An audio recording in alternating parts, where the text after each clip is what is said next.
Everyone, welcome to my channel. आज के इस वीडियो में मैं आपको शॉर्ट्स बनाने का सबसे अलग और आसान तरीका बताने वाली हूँ। तो इसके लिए मैंने 1.25 मीटर रेयॉन का फैब्रिक लिया है। इसकी विड्थ है 44 इंचेस। तो यहाँ पर मैंने 1.25 मीटर कपड़ा लिया है, जिसको मैंने 4 पार्ट्स में फ़ोल्ड करके रख दिया है। अब इसको पहले फ़ोल्ड कैसे करना है वो बता देती हूँ। तो देखिए, ये अर्ज है कपड़े का और देखिए किनारी वाला हिस्सा है ना, तो ये अर्ज है। सबसे पहले हमें अर्ज में बिल्कुल सेंटर से फ़ोल्ड करना है कपड़े को। और ये अर्ज की जो साइड है, इसमें मैं हमारा जो शॉर्ट्स है उसकी लंबाई लेने वाली हूँ, लेंथ। और ये हमारे कपड़े की लंबाई है, यानी कि 1.25 मीटर कपड़ा है, 1.25 मीटर। अब ये जो कपड़े की लंबाई वाला हिस्सा है, इसमें हम शॉर्ट्स की चौड़ाई लेंगे, क्योंकि मुझे चौड़ाई में शॉर्ट्स के लिए कपड़ा ज़्यादा चाहिए, इसलिए मैंने इस तरह से किया है। तो इस तरह से कपड़ा हमने जैसे फोल्ड कर दिया। अब यहाँ से देखिए, फोल्डेड वाली साइड है, यहाँ से ओपन साइड है और यहाँ से 2 पार्ट्स फोल्डेड हैं। और जो नीचे की ओपन वाली साइड है, यहाँ से ऊपर की तरफ को लंबाई वाले हिस्से में हम यहाँ पर क्या करेंगे, 1.5 इंच का पहले सिलाई मार्जिन ले लेंगे। तो 1.5 इंच का डबल फोल्ड करने के लिए सिलाई मार्जिन लिया और इसको सीधा कर दिया। तो ये मैंने सीधा कर दिया। अब ये जो लाइन हमने खींची, यहाँ से ऊपर को शॉर्ट्स की लंबाई के लिए निशान लगाना है। तो जितनी भी लंबाई चाहिए उतने पे निशान लगाइए। मुझे 16 इंच की लंबाई चाहिए, तो मैं 16 इंच पे यहाँ पे निशान लगा रही हूँ और इसको भी सीधा कर देना है। तो ये देखिए, यहाँ पे मैंने सीधा कर दिया। अभी जो लाइन खींची, इससे ऊपर की तरफ को हमें 2 इंच पे बेल्ट के लिए निशान लगाना है। और ये 2 इंच पे किस हिसाब से लगाया मैंने, देखिए, जितना भी चौड़ा आपका इलास्टिक है ना, उससे आधा इंच बढ़ा के लीजिए। जैसे मेरा 1.5 इंच चौड़ा इलास्टिक है, तो आधा इंच बढ़ा के इसलिए 2 इंच पे निशान लगाया मैंने। और अब इस लाइन को सीधा कर देना है। तो ये सीधा कर दिया मैंने। और बस ध्यान रहे, ऊपर से ना 2-2.5 इंच का कपड़ा थोड़ा सा हमारे पास एक्स्ट्रा होना चाहिए, इस हिसाब से आप मार्किंग करिएगा। अब यहाँ फोल्डेड वाली या ओपन वाली साइड कहीं से भी आप मार्किंग करना स्टार्ट कर सकते हैं। तो ये जो फोल्डेड वाली साइड है, मैं यहाँ से मार्किंग कर रही हूँ। तो यहाँ से अंदर की तरफ को 3.5 इंच पे मैं एक निशान लगा रही हूँ और इसको ऊपर सीधी लाइन से ज्वाइन कर देना है। अब यहाँ पर ये जो लंबाई वाला निशान है ना, यहाँ से नीचे को हमें आसन के लिए निशान लगाना है। तो आसन मेरे मेजरमेंट में है 11.5 इंच का।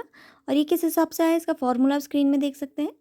तो 11.5 इंच पे मैंने निशान लगाया और इस निशान को ऊपर हमें सीधी लाइन से ज्वाइन कर देना है। अब यहाँ से बाहर की तरफ को हमें 3 इंच पे निशान लगाना है क्रॉच कर्व के लिए और इसको सीधा कर देना है। अब यहाँ पे हमें क्रॉच का कर्व बना लेना है। तो इस तरह से मैंने क्रॉच कर्व बना लिया है।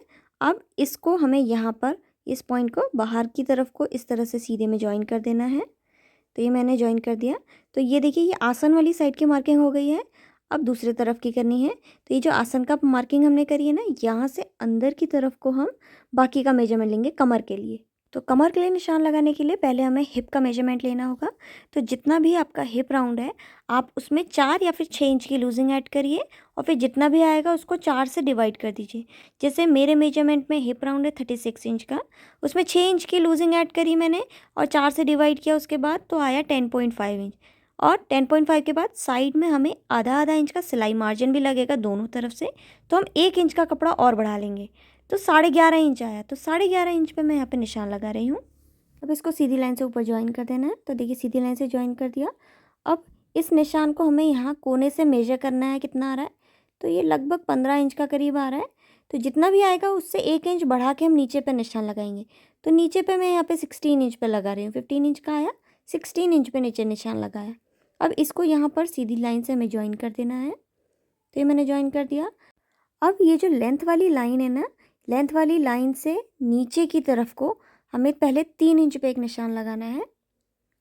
और ये निशान लगाने के बाद इस निशान से नीचे की तरफ को हमें 7 इंच पे और निशान लगाना है। ये मैं पॉकेट के लिए निशान लगा रही हूँ। तो ये 2 निशान लगाए। अब इन दोनों पॉइंट्स को मिलाते हुए हमें यहाँ पे पॉकेट का शेप बना लेना है। तो देखिए, 5.5 इंच का करीब एक्स्ट्रा कपड़ा हमारा आ रहा है। तो इसी हिसाब से मैं यहाँ पे पॉकेट का शेप बना रही हूँ। तो ये मैंने पॉकेट बना लिया है। अब इसके बाद ये जो आसन वाली तरफ है ना, यहाँ पर जो हमारे इलास्टिक वाली लाइन थी, इसके ऊपर को हमें 2 इंच पे एक निशान लगाना है और इसको सीधा कर देना है। और ये जो निशान हमने अभी लगाया, इसको यहाँ साइड में इस तरह से सीधी लाइन से इस तरह से ज्वाइन कर देना है। तो इसको भी मैंने यहाँ पे ज्वाइन कर दिया, देख सकते हैं। अब मार्किंग हो गई। अब सेम मार्किंग के ऊपर हमें इसकी कटिंग कर लेनी है।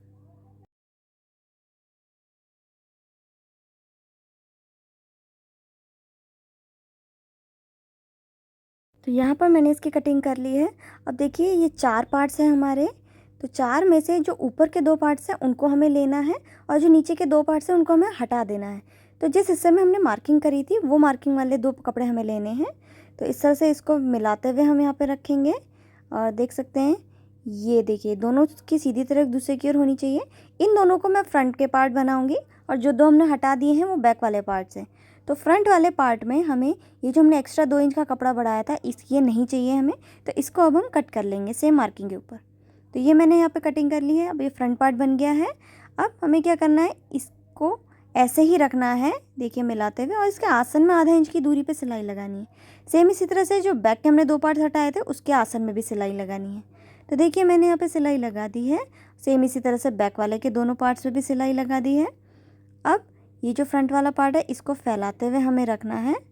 तो इसको मैं थोड़ा सा इस तरह से रख रही हूँ यहाँ पे। तो ये मैंने यहाँ पे फैलाते हुए रख दिया है। अब इसके ऊपर हमें अपना बैक वाला पार्ट रखना है। तो ये मैं बैक वाला पार्ट ले रही हूँ और इसको हमें पलट के रखना है। दोनों की सीधी तरफ दूसरे की ओर मुँह होनी चाहिए। अब मिलाते हुए हम यहाँ पे से इसको रखेंगे, पॉकेट से पॉकेट मिलाते हुए हमें रखना है। अब यहाँ पे आप देख सकते हैं जो कपड़ा एक्स्ट्रा बढ़ाया था हमने वो आसन की तरफ से बढ़ाया था, तो आसन से बैक वाला पार्ट बड़ा होगा, बस साइड से जो होगा वो बिल्कुल बराबर होना चाहिए। देखिए फ्रंट और बैक दोनों बराबर आएंगे। तो इस तरह से मिलाते हुए रखेंगे और इसको मिला के रखने के बाद साइड में सिलाई लगानी है।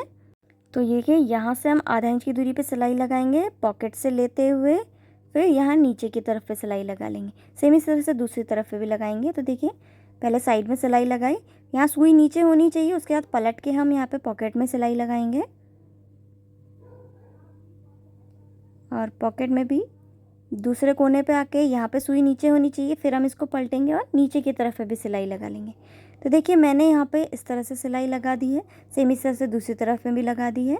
अब इसकी कमर में इलास्टिक लगाना, तो यहाँ पे नज़दीक से मैं दिखा देती हूँ। तो ये कमर वाला हिस्सा है और 2 इंच पे जो हमने बेल्ट के लिए निशान लगाया था उसी को दूसरी तरफ पे भी हमें लगा लेना है।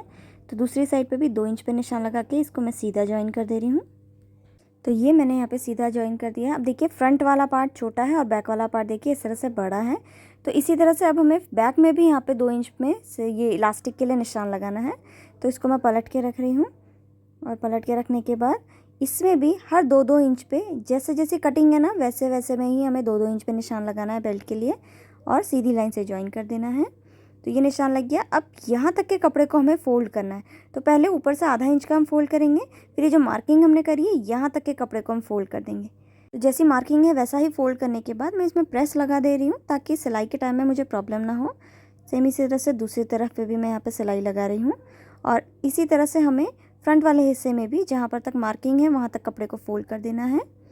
और अब यहाँ पर कोने से आधा इंच का कपड़ा अंदर को फोल्ड करते हुए पूरी गोलाई में सिलाई लगानी है। बीच में थोड़ा इलास्टिक के लिए जगह छोड़ देनी है।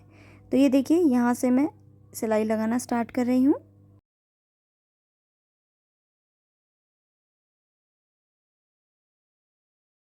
अब जैसे ही हमारा बैक वाली साइड स्टार्ट होगी ना तो कपड़ा थोड़ा सा हमें टेढ़ा करते हुए ही हमें यहाँ पे सिलाई लगानी है।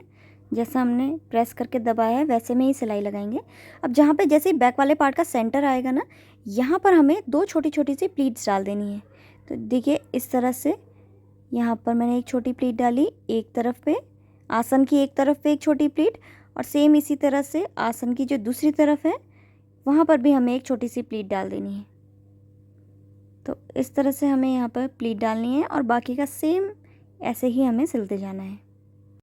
और फ्रंट में थोड़ी सी जगह छोड़ देनी है इलास्टिक के लिए। तो देखिए मैंने पूरे में सिलाई यहाँ पे लगा दी है, फ्रंट और बैक पार्ट में देख सकते हैं, और इलास्टिक के लिए जगह छोड़ी है। अब ये मैंने इलास्टिक लिया है, ये 1.5 इंच चौड़ा है और इसकी लंबाई कमर से 2 इंच कम है। जैसे कमर मेरी 32 इंच की है तो ये मैंने 30 इंच का लिया है। अब इसको इसकी कमर में मैं यहाँ पे लगा लूँगी। इलास्टिक लगाने की ऑलरेडी डिटेल में मैं वीडियो बना चुकी हूँ, देखनी है तो मैं लिंक आपको डिस्क्रिप्शन बॉक्स में दे दूँगी। तो देखिए इसकी कमर में मैंने यहाँ पे इलास्टिक लगा दिया है। अब इलास्टिक लगाने के बाद इसके जो इनर लेग्स हैं उसमें हमें सिलाई लगानी है। तो दोनों कपड़ों को मिलाते हुए हम इस तरह से रखेंगे और यहाँ पर आधा इंच की दूरी पे इसमें भी सिलाई लगा लेंगे। इसमें सिलाई लगाने के बाद ये जो इसका बॉटम वाला हिस्सा है इसको भी अंदर को डबल फोल्ड कर देना है। तो देखिए इसमें भी मैंने यहाँ पे सिलाई लगा दी है और इसके बॉटम को डबल फोल्ड कर दिया है और यहाँ पर हमारी पॉकेट भी अच्छे से बन के रेडी हो गई है।